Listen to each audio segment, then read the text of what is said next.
বাগডোগরার অদূরেই অবস্থিত জংলি বাবা মন্দির। আজ শ্রাবণ মাসের দ্বিতীয় সোমবার, আর এই সোমবারে ভক্তদের উপচে পড়া ভিড়। নমস্কার, আপনারা দেখছেন উত্তরবঙ্গ সময়, সাথে রয়েছি আমি। আজ শ্রাবণ মাসের দ্বিতীয় সোমবার, ভোলে বাবার ভক্তদের সমাগম ঘটেছে মহাদেবের মন্দিরে। শিলিগুড়ি বাগডোগরার অদূরে অবস্থিত প্রাকৃতিক সৌন্দর্যের মাঝে ভোলে বাবার মন্দির, যা জংলি বাবা মন্দির নামেই পরিচিত। এক মাস ব্যাপী সেখানে ছোট্ট একটি মেলারও আয়োজন করা হয়। আজ ভক্তদের ভিড় চোখে পড়ার মতো। যেহেতু জঙ্গলের মাঝ বরাবর মন্দিরটি, তাই নিরাপত্তার কথা মাথায় রেখে বন দপ্তরের পক্ষ থেকে 4টি গাড়ি এবং শিলিগুড়ি মেট্রোপলিটন পুলিশের পক্ষ থেকে 2টি গাড়ি দেওয়া হয় ভক্তদের জঙ্গলের মধ্যে দিয়ে বাবার মন্দিরে পৌঁছে দেওয়ার জন্য। আজ ভক্তদের উপচে পড়া ভিড় লক্ষ্য করা গেল। কি বলছেন ভক্তরা, আসুন শুনে নেওয়া যাক। শিলিগুড়ি থেকে বাবার মাথায় জল ঢালতে এসেছে। জল দিয়ে আসছি। হয়ে গেছে। খুব ভালো লাগলো। আমি আসলাম এই কারণে যে আমি তো শিব ভক্ত, শিবকে খুব মানি। আর আমি গতবার আসছিলাম খুব একদম শেষের দিকে, তো শেষের দিকে খুব ভিড় হয়, এই জন্য আমি এবার খুব তাড়াতাড়ি আসলাম।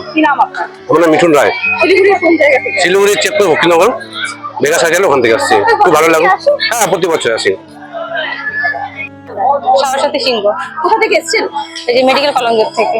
আজকে এবার কি প্রথম এলেন নাকি না, আগে প্রতি বছর আসি। আসেন? আর এবছর এবারই প্রথম আসলেন। আজকে কেমন লাগছে? ভালো লাগছে। আর এখন আসি এত ভিড়, সকাল থেকে তো অনেক ভিড় ছিল, এখন অত ভিড় নেই, এখন পূজাতে একটু শান্তি পেলাম। আপনার নাম? আমার নাম শিবেন পাল। কোথা থেকে এসেছেন? আমরা আলিপুরদুয়ার থেকে এসেছি। কোথা থেকে কিভাবে খোঁজ পেলেন এই জংলি বাবার মন্দিরে?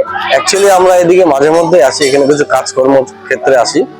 তো আজকে এখানে আসার পরে ঘরে যখন ছিলাম রুমে, তখন খোঁজ পেলাম এখানে একটা জংলি বাবার মন্দির আছে, খুব জাগ্রত মন্দির এবং খুব সুন্দর, ভালো। তাহলে এটা ঘুরে আসি, যেহেতু আজকে নিয়মে আছি, নিরামিষে আছি, সবকিছু আছে। ভালো লাগলো, খুব অপূর্ব, খুব সুন্দর লেগেছে।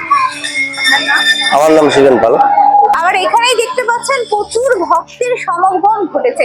শহরের বিভিন্ন প্রান্ত তো বটেই, রাজ্যের বিভিন্ন প্রান্ত থেকে মানুষ কিন্তু এখানে ভিড় জমাচ্ছে। দেখতেই পাচ্ছেন এখানে বাবার মন্দির রয়েছে। 1975 সালে তৈরি হওয়া এই মন্দিরে দূর দূরান্ত থেকে মানুষ ভিড় জমায়। অনেকেই দেখতে পাচ্ছেন ভক্তরা রয়েছে, তারা বাবার মাথায় যেমন জল ঢালছে, তেমনই তারা কিন্তু ধূপকাঠি মোমবাতি দিয়ে বাবার আরতি করছেন। পাশাপাশি সঙ্গে সঙ্গে মন্দির কমিটির পক্ষ থেকে এবং বন দপ্তরের যৌথ উদ্যোগে কিন্তু সঙ্গে সঙ্গে সেই জায়গাটিকে পরিষ্কার পরিচ্ছন্ন করেও রাখা হচ্ছে। সমস্ত কিছু আপনাদের সামনে তুলে ধরছে। এবং উত্তরবঙ্গ সময়।